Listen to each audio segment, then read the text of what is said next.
এ line থেকে আমরা দেখি একটু। তাহলে গান গেয়ে তরিবে কে আসে পারে। তাহলে আক্ষরিক অর্থ হচ্ছে গান গেয়ে তরিবে। তরি মানে কি? কত তরি মানে কি? নৌকা। তরি মানে হচ্ছে নৌকা। তাহলে নৌকা বেয়ে কে আসে পারে। তার মানে এর মধ্যেই কবি দেখতে পাচ্ছেন যে এই যে বাঁকা জল এবং ভরা নদী, এই আক্ষরিক অর্থে যেটা, এর ভেতর থেকে কোনো একটা নৌকা নিয়ে একটা মাঝি, নৌকা কে চালায়? মাঝি। আর মাছ কে বিক্রি করে?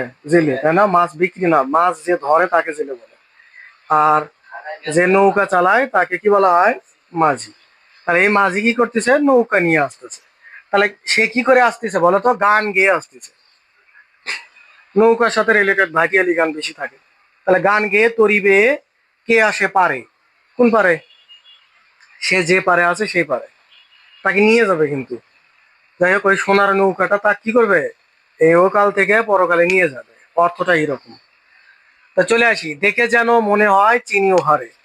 তাহলে নৌকা দেখে মনে হচ্ছে যে ওই লোকটাকে আমি কি চিনি। কে? রবীন্দ্রনাথ ঠাকুর। আক্ষরিক অর্থ হচ্ছে যে নৌকা নিয়ে আসতেছে, আমার গান গেয়ে আসতেছে, গান গাওয়ার সুর দেখে, গলার কণ্ঠ দেখে, চেহারা দেখে, আবসাস্য দেখে আমি বুঝতে পারতেছি যে মনে হয় মাঝিটাকে আমি কি চিনি। বুঝতে পারছো কথা? আর ভাবার্থ কি? তারপর ভরা পালে দেখে যেন মনে হয় চিনিও হারে। ভরা পাল বোঝো? ভরা পাল বোঝো? এটা যদি নৌকা হয়, ধরো এটা নৌকা, পাল তোলা নৌকা দেখছো? এর সাথে যে পাল তুলে রাখে, ঠিক আছে? পাল তোলা বোঝো? পাল তোলা কি?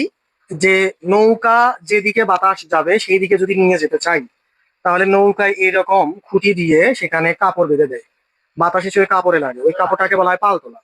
ওটা লাগানোর পর ধরো তুমি উত্তর দিকে যাবা, কিন্তু বাতাস উত্তর দিকে বইছে, তখন কি হবে? ওই কাপড়ে বাতাস লাগবে, নৌকা নিয়ে কি করবে? ওদিকে ছোটাছুটি করবে বা চলে যাবে। এখন ভরা পাল কি? তার মানে বাতাস খুব স্বাভাবিক, এবং যেগুলো পাল তোলা নৌকার যতটুকু দরকার ততটুকু বাতাস আছে। আর পালটা কি করছে? পুরোটা সরাই দিচ্ছে। দেখো, অল্প সরাই দিলে দিয়ে যাবে, আর যদি বেশি সরাই দেয় তাহলে কি হবে? দ্রুত যাবে। তাহলে মাঝির কি নাই? সময় নাই হাতে। সে পুরো পাল সরাই দিয়েছে, বাতাস ওই পালে লাগতেছে। বুঝতে পারছো কথা? এটা আক্ষরিক অর্থ। আর দ্রুত গতিতে নৌকা কি করতেছে? দৌড়াচ্ছে। আর নৌকা থেকে মাঝি আপন মনে গান বাইতে কইতে কইতে যাচ্ছে। এটা ভরা পাল, মানে পুরো পালটা সরাই রাখছে। তাহলে ভরা পালে চলে যায়, কোনো দিকে নাই চায়। আচ্ছা, কত দ্রুতগামী গেলে আশেপাশে তাকায় কেউ? আস্তে ধীরে ধীরে ধীরে গেলে আশেপাশে তাকায়, কিন্তু এই মাঝিটা কি করতেছে? কোনো দিকে তাকাচ্ছে না। সে গান গাইতে গাইতে ভরা পাল ছেড়ে দিয়ে চলে যাচ্ছে, কোনো দিকে চাচ্ছে না। তারপরে ঢেউগুলো নিরুপায়। ঢেউগুলি কি? নিরুপায়। নিরুপায় বোঝো? তার মানে করার কিছুই নেই। এই যে বাঁকা জল, অধিক স্রোত, এগুলো কিছুই তার কাছে মনে হচ্ছে না। এগুলো নিরুপায় হয়ে আছে। তাহলে ঢেউগুলো কার কাছে নিরুপায় আছে? ওই পালতোলা, ভরা পালতোলা মাঝির কাছে। নৌকা নিয়ে চলে যাচ্ছে। তারপর ভাঙ্গে দুধারে।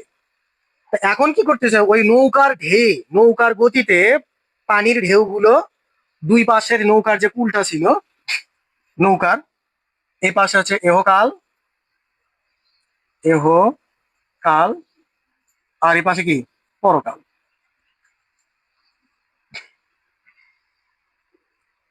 তাহলে নৌকা নিয়ে যখন এদিক দিয়ে চলে যাচ্ছে, তখন দুই পাশে কি করতেছে? ঢেউ যাচ্ছে, গিয়ে দুই পাশের তীরটা কি করে করতেছে? ভেঙে ফেলতেছে। তারপর দেখে যেন মনে হয় চিহ্ন হয়। তারপরে কথাটা আবার রিপিট করছে যে আমি এই পাশে একটা লোক দাঁড়িয়ে আছি একলা, আর ও মনে সুখে গান গাইতে গাইতে যাচ্ছে, আর ঢেউগুলো নিরুপায় হয়ে আমার কুলটা কি করতেছে? ভেঙে দিচ্ছে। তা কুল এক সময় ভাঙতে ভাঙতে কি করবে? রবীন্দ্রনাথ ঠাকুরের কি পানির মতো পড়ে যাবে না? আর যে বাঁকা জলের স্রোত খুঁড়ের মতো ধারালো, বর্ষার মতো, তা তার মধ্যে কি হবে? কবি এই এখান থেকে তখন পানির মতো পড়ে গেলে, কুল নষ্ট হয়ে গেলে, তখন সে এই পৃথিবী থেকে কি হবে? বিলীন হয়ে যাবে। তারপরও মাঝি কোনোভাবেই এদিকে ভ্রুক্ষেপ করতেছে না। তারপর চলে আসি, ও গো তুমি কোথা যাও কোন বিদেশে। তাহলে কাকে বলতেছে কত? মাঝিকে।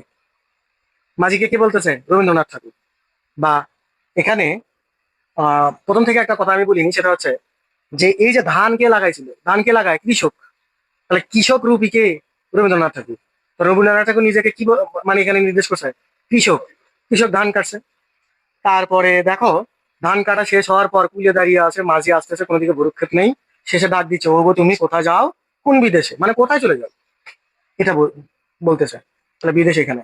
বারেক, বারেক মানে কি রে? বারেক মানে একবার। বারেক মানে কি? একবার। একবার ভিড়াও তরি কুলেতে এসে। তার মানে এই নৌকাটা কি করো, কুলের দিকে এসে ভিড়াও। তার মানে থামাও, আমি উঠবো ওই নৌকায়। তারপর যে যেটা যেতে চাও, তুমি যেখানে খুশি যাও, কোনো সমস্যা নাই। যারে খুশি তারে দাও। তার মানে আমার এই সোনার ধান, গল্প সাহিত্য, তারপরে হচ্ছে উপন্যাস এবং যা সৃষ্টি আমি এই জগতে আমার দ্বারা হয়েছে, সেগুলো কি করো, সেখানে বলতেছে যারে খুশি তারে দাও, কোনো কথা নাই, তুমি নেও। বলছে বারেক ফিরাও তরি কুলেতে এসে, যেও যেথা যেতে চাও, তুমি যেখানে খুশি তাও সমস্যা নাই। যারে খুশি তারে দাও, তাও সমস্যা নাই। শুধু তুমি নিয়ে যাও খনি ঘেঁষে। তার মানে কাকে? আমার এইগুলো নিয়ে আমার সহ নিয়ে যাও। কিন্তু তারপরে কি ঘটনা? আমার সোনার ধান কুলেতে এসে। তাহলে সোনার ধান কি? সোনার ধান কি এটা বলো তো? সোনার ধান আক্ষরিক অর্থ এখানে কৃষকের ধানকে বোঝাচ্ছে। আর ভাব অর্থ যে কবির যে সৃষ্টিকর্ম আছে সেই সৃষ্টিকর্মকে বোঝাচ্ছে। যত চাও তত লাও তরণী পরে। তরণী মানে কি রে? তরণী মানে নৌকা। আর প্রথমে দেখলাম সোনার তরী কবিতাটা, তাহলে তরী মানেও কি? নৌকা। আরবিতে বলা হয় কিস্তি।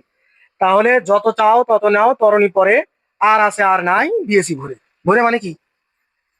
একবার উপচে পড়া, সাজিয়ে গুছিয়ে ভরে দেওয়া। কথা কি বুঝতে পারছো? তার মানে আর আছে আর নাই, যা আছে সবকিছু কবি কি করলো, দিয়ে দিল। কাকে? মাঝির নৌকায়। তারপরে কাহিনীটা একটু